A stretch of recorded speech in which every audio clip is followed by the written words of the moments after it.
Assalamualaikum warahmatullahi wabarakatuh. A'udzubillahi minasyaitonirrajim. Bismillahirrahmanirrahim. Yauma la tamliku nafsun li nafsin syai'a wa la amru yaumal izilillah.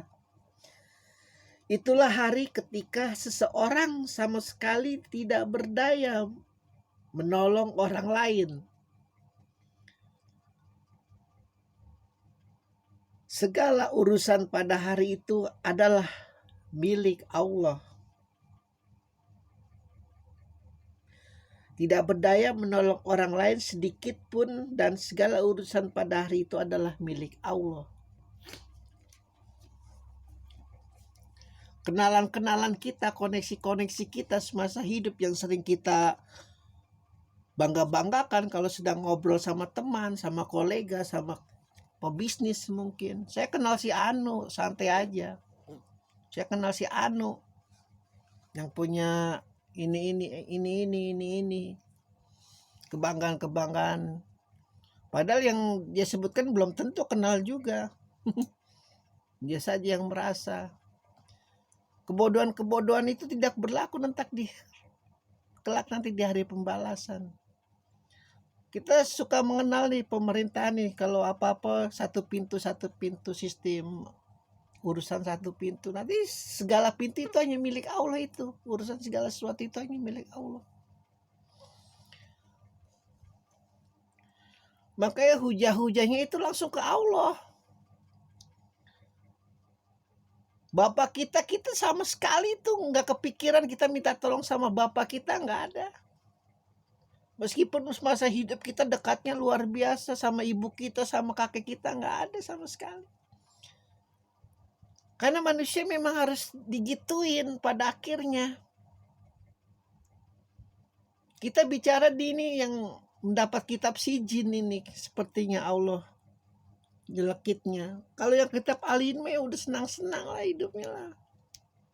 Ya bagaimana nggak senang orang dia berbuat kebaikan dulu semasa hidupnya aja lupa Allah ingatkan di dalam kitabnya. Coba Allah ingatkan. Kita nih kalau lagi lupa sesuatu ya, tiba-tiba kita ingat itu riangnya luar biasa loh, gembira. Oh iya hari itu, iya. Oh iya tuh kalau lagi ngobrol sama temen tuh, kalau kakek-kakek tuh gitu tuh kelakuannya. Ini kita sama sekali lupa kita pernah menderma fakir miskin, pernah ngasih anak yatim, pernah ngebantu orang. Kita lupain itu, memang berbuat baik harus seperti itu. Seperti buang tai saja di toilet, gak usah diinget-inget. Biar Allah yang ingatkan nanti. Biar Allah yang catat, biar Allah yang tulis. Penekanan di ayat terakhir surat Al-Fitar ini bagi mereka yang menerima kitab sijin. Tidak ada satu seorang pun yang menolongmu sedikit pun, itu semua segala urusan milik Allah. Ya tapi bagaimana nih kitabnya kok di belakang saya nggak bisa baca. Nggak perlu baca, ngapain kau baca? Kalau kau baca kau makan lebih ngenes lagi. Tahu kelakuanmu itu bagaimana akibatnya yang ditimbulkan. Makanya benar itu kaum sufi. Mau kitabnya kita alihin, mau kitab sijin, sudahlah terima aja lah. Emang kita bajingan kok dulu. Emang kita perampok kok dulu. Kita kurang beruntung aja. Segala sesuatu kalau diterima dengan pasrah sebenarnya. Dengan pasrah ya. Tapi kalau yang gak belajar pasrah di bumi, ya bagaimana mungkin pasrah di hari pembalasan? Kaum sufi, kaum ahli makrifat itu memang sudah pasrah. Udah belajar ilmu pasrah. Bahkan di dalam penjara pun itu alul baitnya Rasulullah itu. Dari lahir mungkin sampai mati hidupnya di penjara. Karena berkuar-kuar tentang Syiah di tempat mayoritas Sunni. Sudah pasrah saja. Anggap aja apartemen. Enak malah makan gratis. Baca santai. Sholat gak ada yang ganggu. Gak mikirin utang, gak mikirin apa-apa. Selalu berpikir positif. Bahkan salah satu ilmu Syiah itu ya, imam-imamnya mengatakan, kau harusnya bahagia kalau kau masuk penjara karena ulah seorang diktator. Jangan teriak-teriak minta keringanan hukum di pengadilan, mewek-mewek orang bego. Jelas-jelas itu kau berarti pengejar dunia. Kau masih pingin itu menjilat pantat-pantat wanita-wanitamu itu. Kalau kau memang ahli agama, ahli din tuh,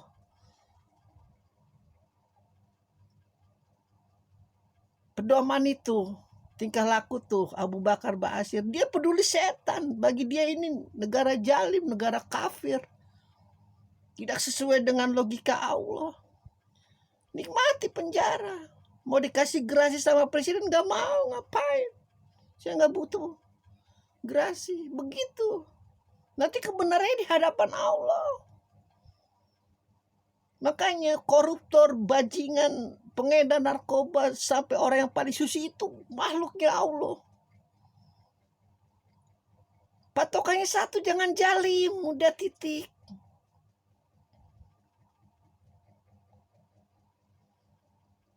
Ini kadang-kadang jalim juga ada dua nih. Jalim dalam bentuk fisik maupun jalim dalam bentuk non fisik. Udah tahu koruptor, harusnya dipenjara. Mungkin kalau di Timur Tengah udah dipenggal palanya, di Cina apalagi satu keluarga dideret ditembak palanya di tempat.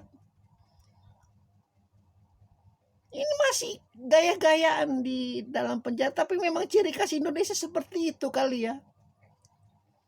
Yang gak ada di negara lain. Keren memang logikanya.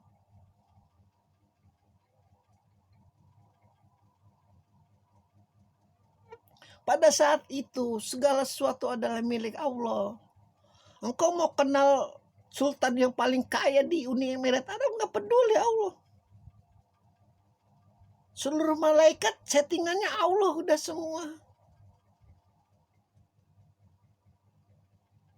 Baik engkau mengenal Muhammad itu urusan lain, belakangan nabimu. Engkau harus bertanggung jawab atas dirimu sendiri, pribadimu sendiri, tubuhmu sendiri. Tidak ada penolong seorang sedikit pun. Ini Allah benar-benar ini. Tapi secara logika, secara harfiah, secara kebatinan, secara intelek, ini lebih ke depannya kepada orang yang mendapat kitab sijil, kitab keburukan mereka ini. Allah takut-takutin ini. Dulu kau suka menakut-nakuti orang dengan pangkatmu, dengan jabatanmu, dengan seragammu. Nih, malaikatku tuh bentuknya kayak gitu, sebesar gunung.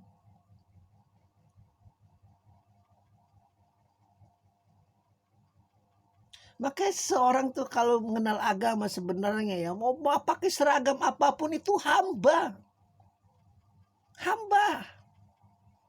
Mau dia pakai seragam satpam, seragam polisi, hamba. Tingkatan yang paling tinggi itu ada 3 tingkatan: hamba, tingkatan pedagang, tingkatan pecinta. Hamba itu tingkatan Abu Bakar tuh, As-Siddiq tuh. Bagaimana dia menghamba, bahkan kalau disuruh Rasulullah terjun ke jurang juga mungkin dia terjun ke jurang.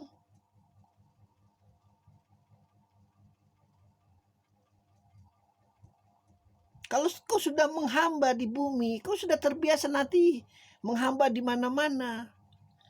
Bahkan di surga pun yang harusnya kau nikmati, mungkin jiwa menghambamu itu masih terasa. Bidadari sudah menarikmu ke kamar, mungkin kau malunya luar biasa. Sudah memberimu minuman, ini janji Allah. Aku harus melayanimu. Makanya gak mungkin bajingan tukang perkosa itu bisa masuk surga. Pasti diperkosa semua itu. Bidadari-bidadari di sana. Liarnya luar biasa. Alhamdulillahirrabbilalamin.